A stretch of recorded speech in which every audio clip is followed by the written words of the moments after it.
So I'm going to get started. Can everybody hear me? Is that okay? So welcome to this session. My name is Cedric Brun, and I'm going to speak for 35 minutes, hopefully, about Xtext and Sirius. Just a few words about me. I'm the CTO at OBO. It's a French company which is involved in Eclipse since 2006. I'm part of a few councils in Eclipse, the Modeling PMC, Architecture Planning Council. And my company is actually a strategic member of the Eclipse Foundation. We have quite a lot of projects within Eclipse, mostly related to modeling, EMF Compare, Xtext Sirius, and a bunch of others like eCore Tools 2, the modeling package itself, the extended editing framework, ATL, and so on and so on. So we are quite involved in Eclipse in contributing code and projects and components about modeling. The company itself is focused on domain-specific modeling technologies. We have 50 people working on products and customer projects, providing services like training, consulting, or open innovation, but also tool vendor. We basically have two commercial offerings, one which is called OBO Smart EA, which is focused on enterprise architecture, and another one which is OBO Designer, which is actually some version of Sirius with support and feature around model repositories. Well, why am I speaking about the product? That's not the subject at all. Actually, it is a bit. How many of you have heard about Sirius already? How many of you have tried it? Okay, that's good. So I guess most of you have heard about Xtext too, but how many of you have created an Xtext DSL already? Okay, sounds good. So I'm speaking about the commercial product because actually Sirius was part of this commercial product before we released it in Eclipse. So it was part of the OBO Designer product, and then last year we decided with Thales to open source it and to create a real Eclipse project.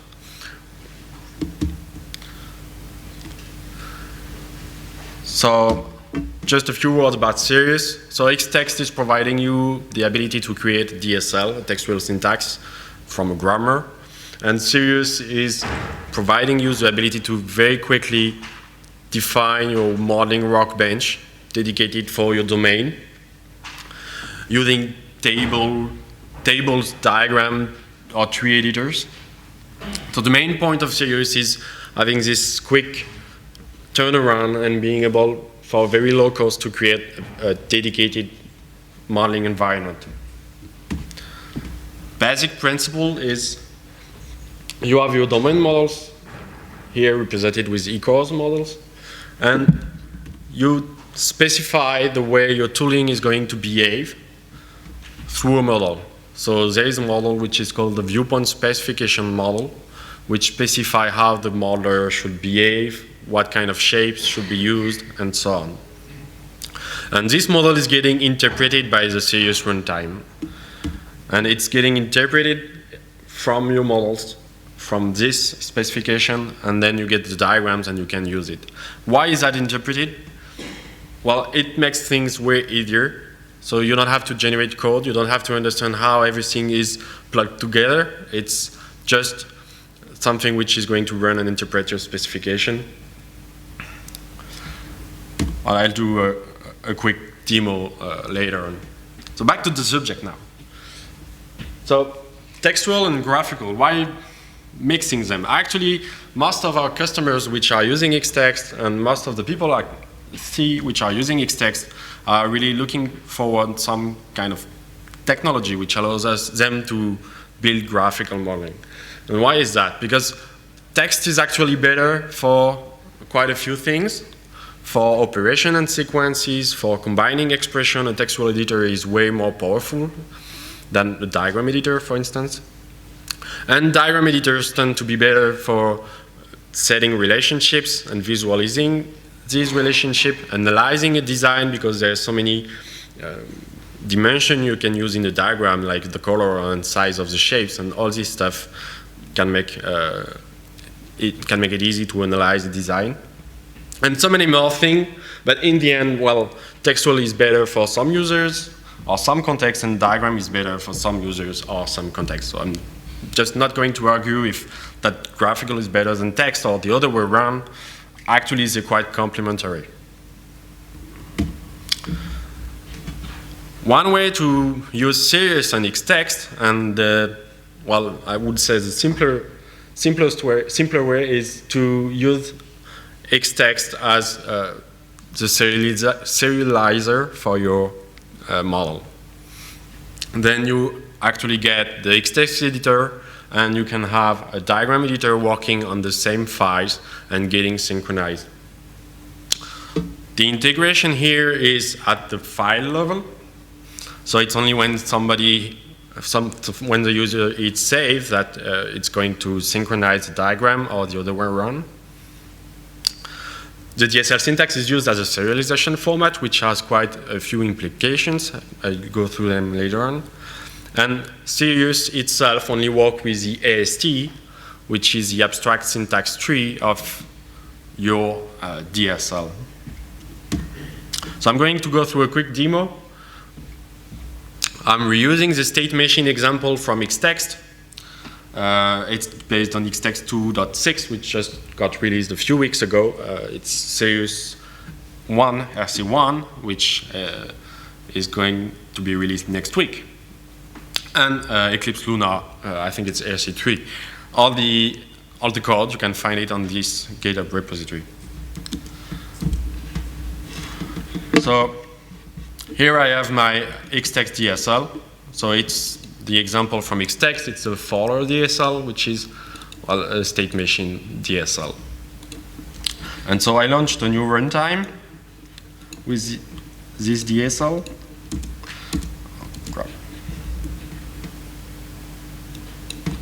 If I can find it. So here is the runtime. And here I have state machine files. So here's the Xtext DSL. And I can use these files in a Sirius project, actually a modeling project, which is provided by Sirius. I'm going to create a new modeling project. Let's call it EclipseCon. So this project is here to make it easier to handle your models. You can put a model inside, and Sirius is going to detect it to the model, and it's going to load it. And here it's an Xtext DSL, but it works just in the same way. Sirius doesn't care at all about what kind of serialization you have for your model. As long as there is a resource factory registered in EF, we're going to load it. So I just copy-pasted the file, and now we can see that Sirius can see the AST of this model, and I can open the file, and I can start doing some changes, adding a new state.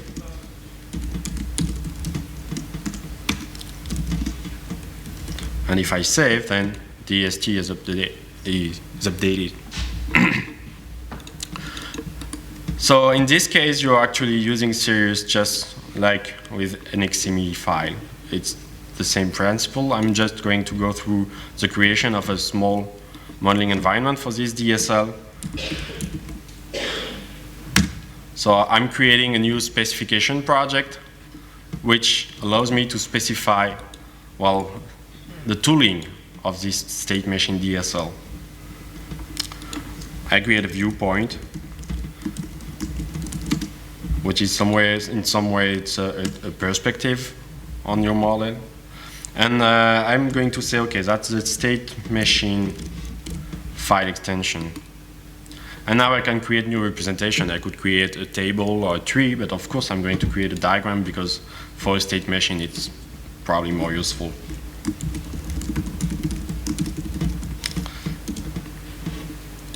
I'm going to bind this diagram definition with the core model of the state machine DSL, which got inferred by Xtext. And once I did that, I have more code completion.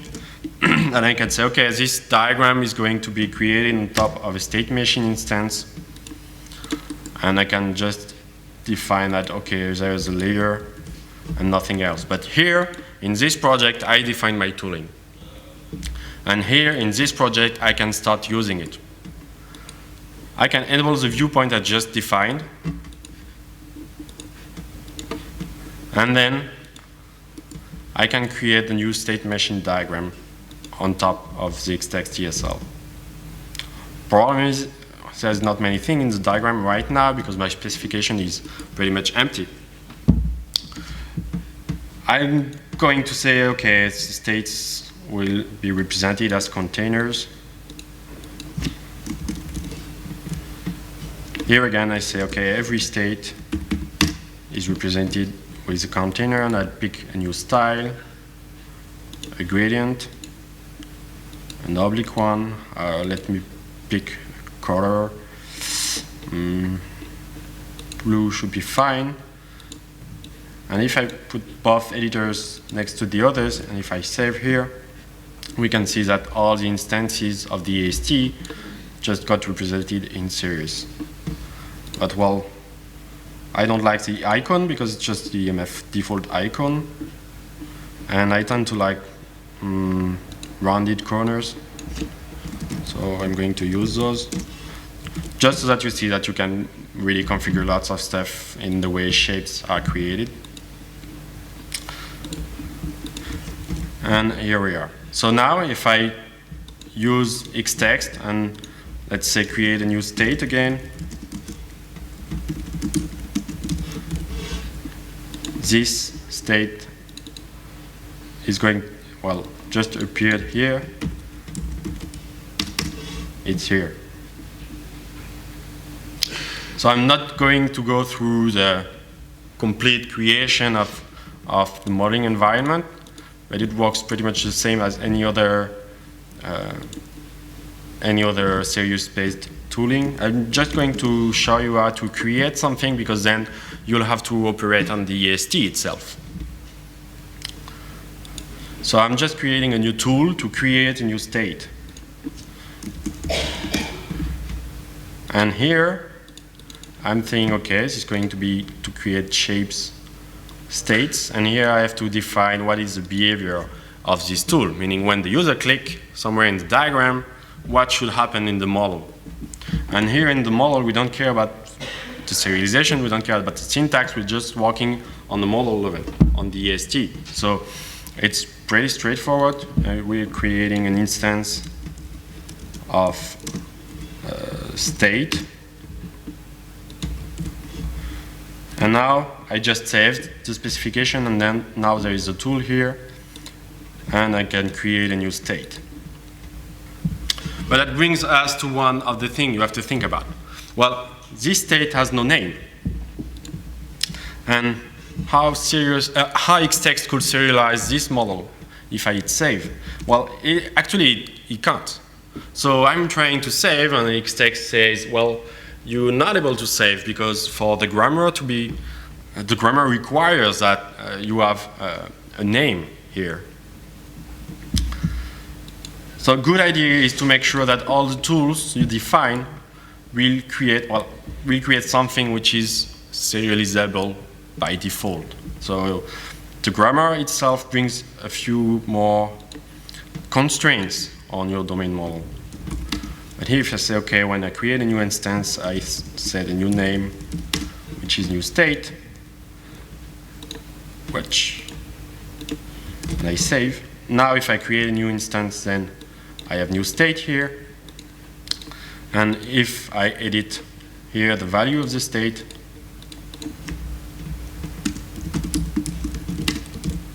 and I save, now everything is saved, and the Xtext DSL just got updated.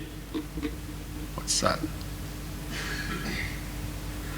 And complains that new state, I have a few elements which are called new states, and well, that's a constraint which is not valid from the DSL point of view. So here again, when you design your tooling, you really need to make sure that getting this feedback, to get this feedback to the user as soon as possible.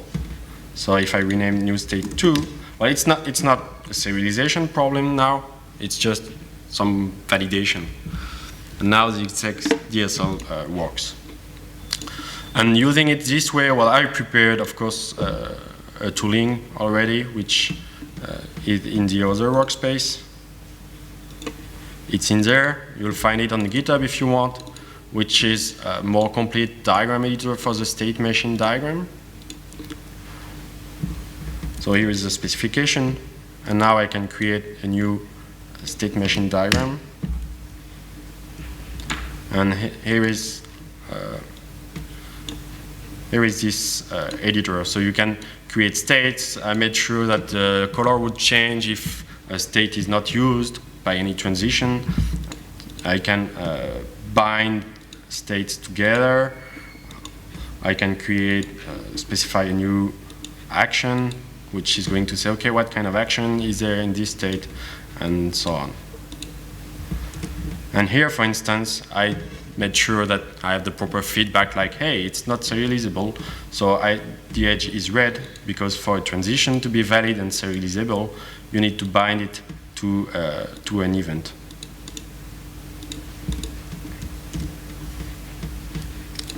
So here we are. It's pretty much the most common way to integrate Xtext and Sirius. And how to do that, it's pretty easy. You just have to install Sirius and install the specific feature which is going to make Sirius use the Xtext resource set. It's a very small integration layer, and most of the things are going to work out of the box. But still, again, there are a few things you need to think about. Well, one of those is the referencing. Because Sirius is going to have this model which is keeping the diagram information, and this model is going to refer to your instances of your DSL. And by default, Xtext and EMF are going to use references just like at the top, which are basically saying in this file you take the fourth state. And yes, that's quite a big problem, because then if you add a new state before the fourth position, then, well, everything is messed up. Your diagram is referencing another element. So you really need to take care of this. In Xtext, you can define a fragment provider, or you can also just use the E keys in the eCore model for your DSL. So here I did it for the state machine. I said, okay, the E keys of the reference states is name. And once you do that, then the reference is no more like at the top, but like at the bottom. So then, as long as you don't change the name, then the reference is still here. But then, if you change the name, then the element in the diagram is going to be created again, deleted and created again. Another caveat is am I serializable thing. I covered it during the demo. And here, well, I would say the better option is to provide graphical feedback as soon as possible, and to have tools which are creating serializable elements by default. Another possibility is to make your grammar a bit more flexible. In your grammar, you could say, okay, the name is not mandatory, for instance. But, well, in my opinion, that's kind of weird. But sometimes your grammar might be too constrained for nothing, so you might want to consider that too. Well, in the process of preparing this presentation, we found a few limitations. One was linked to Xtext, which was throwing errors, serialization errors, which were false positives. So we made sure in Sirius and in this little bridge to pass the right option to Xtext so that Xtext does not complain. And right now, so this has been fixed as part of Sirius 1.0. And Sirius might serialize a bit too much, meaning Sirius is actually having a strategy right now of serializing all the files which are in the resource set, not exactly on the files, but next to it, so that we're able to integrate with ClearCase, for instance. So this strategy makes sense for our customers, which were using the technology before. But in the case of Xtext, serializing is a costly operation, more costly than XMI. And so if you have like thousands of Xtext model or Xtext files, then saving is going to take a bit of time. So we did implement another strategy It's part of Sirius 1.0, but it's not enabled by default yet. So you might want to tweak the code to use this strategy if you're using Xtext DSL at a large scale. Sorry. And we encountered a few issues with DSLs which are using Xbase and the Java integration. So we could not hunt them down yet, not reproduce them all the time. But, well, you know, if you have a DSL which use Java class passes or use Xbase, then you might want to test more and report bugs if you find something weird. But I've seen a few weird things. So another use case is about embedding. So embedding a textual syntax into a diagram. And here it brings some interesting use cases. Well, as I said at the beginning, Sirius doesn't care about your model, whether it's serialized in some way, whether it's from some inferred echo or whatever, as long as it's an EMF model. And that means that, of course, Sirius can work with UML models too. And so here I'm going to present a use case of extending UML Designer, which is actually a graphical modeler based on Sirius, to add a textual syntax in it based on Xtext. In this case,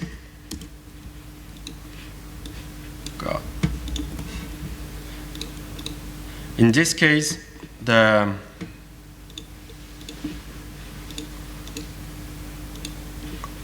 UML model doesn't know about my syntax. I'm just using Xtext to provide some specific tooling, but actually I'm saving in the UML model I'm just saving a string. So if I open the project, so here I have a project with the UML model. I can open a class diagram, and I created a syntax to annotate elements in the comments. And this syntax allows me to, well, easily add a new tag on my model elements. Like, for instance, while this element is deprecated, and see, for instance, another element. And here, this list of elements is created, well, on the fly, based on the content of the UML model. So see the customer app, for instance. And when I save, it's just saving the string. So there is no part of the DSL within the UML model, but it's mostly using Xtext to provide a tooling, which makes sense in your context.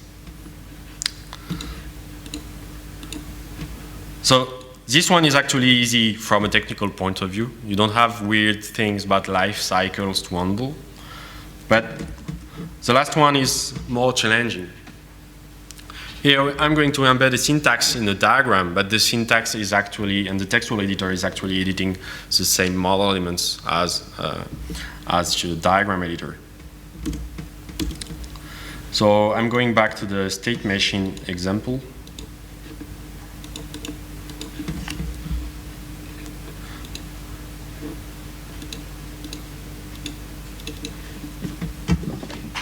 And here, my syntax is provided in embedded mode. So I can change it directly here from the textual syntax. Let's say that for instance, new state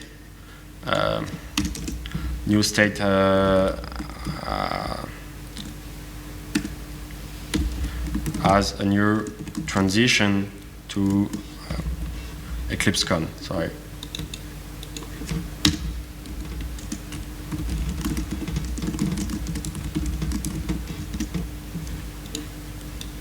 God, missed it. I lost the completion for some reason.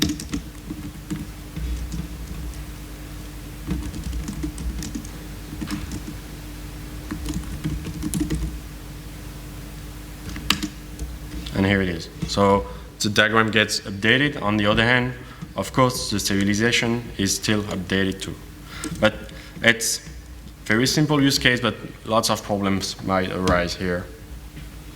To use it, actually, you just have to define in your design, your viewpoint specification model, to say, okay, I'm going to call some Java code and the Java code is going to open this embedded editor. You have an example in the GitHub repository.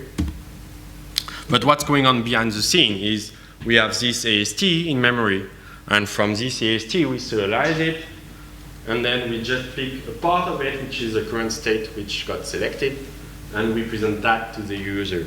And Xtext manages this part.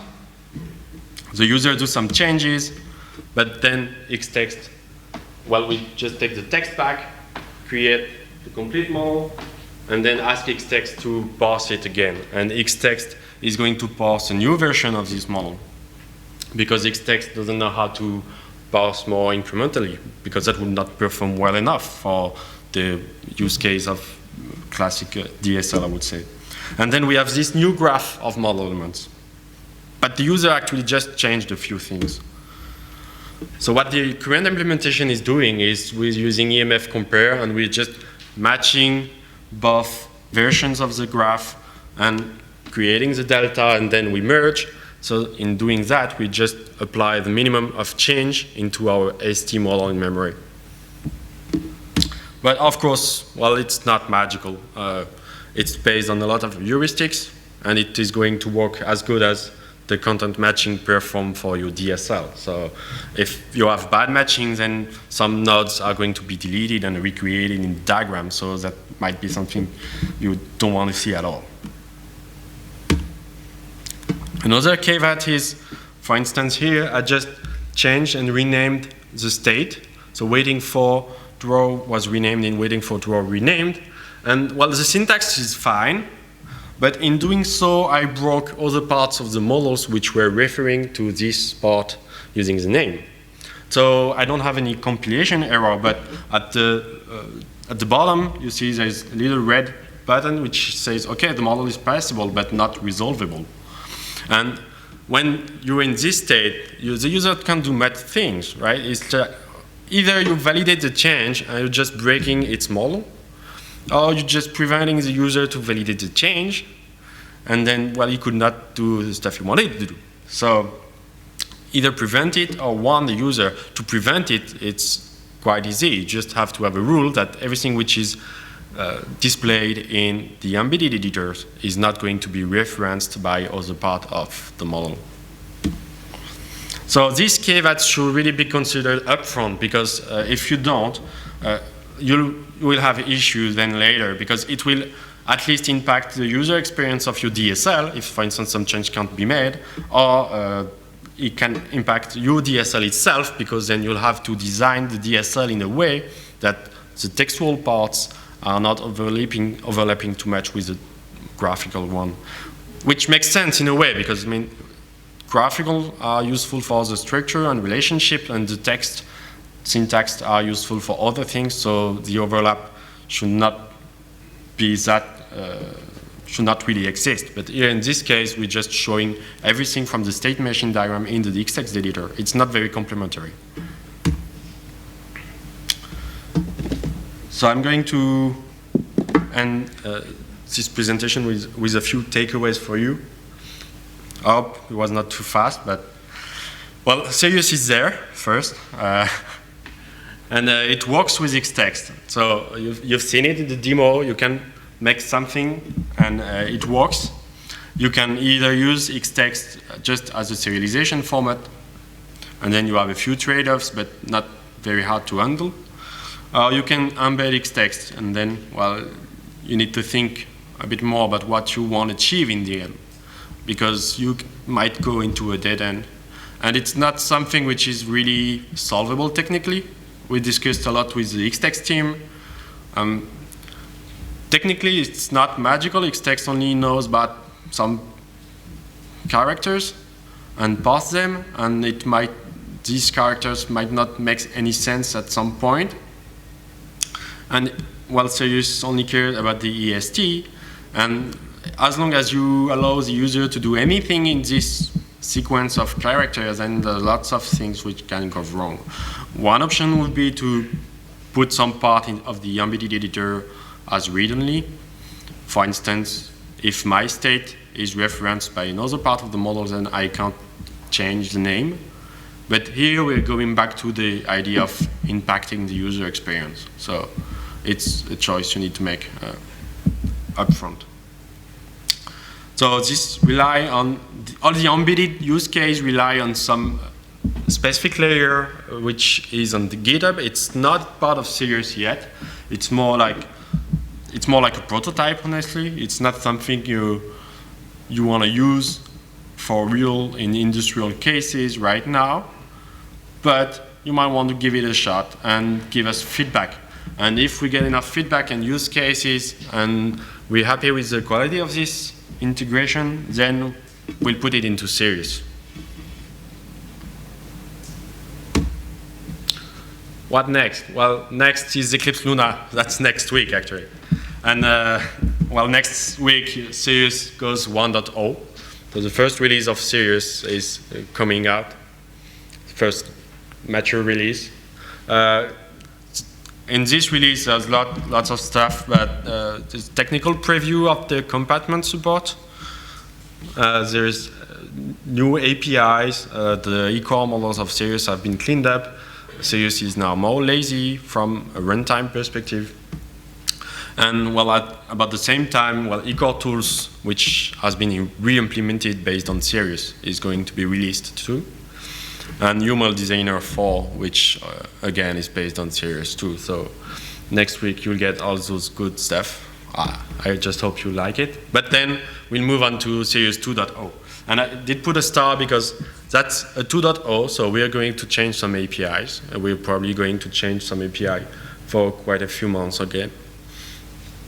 But all your models and all your XML files are automatically migrated to the new version of Sirius. So you only care about the API you're using if you're extending Sirius using Java, for instance. Everything is documented in the release notes, so all the API changes are documented correctly. So don't worry about the 2.0. But, well, this version will bring more runtime laziness, more laziness from the model perspective also, so that you can scale with bigger models. Probably the end of the development about the compartments. And well, it could have any other thing you want to, because you can still ask Obeo to do some work for you, or you can also just get involved in the project and contribute something. The team is willing to help getting on board. Thank you for your attention. I have like 2 or 3 minutes for questions, I guess. So enjoy the end of the conference. Thank you.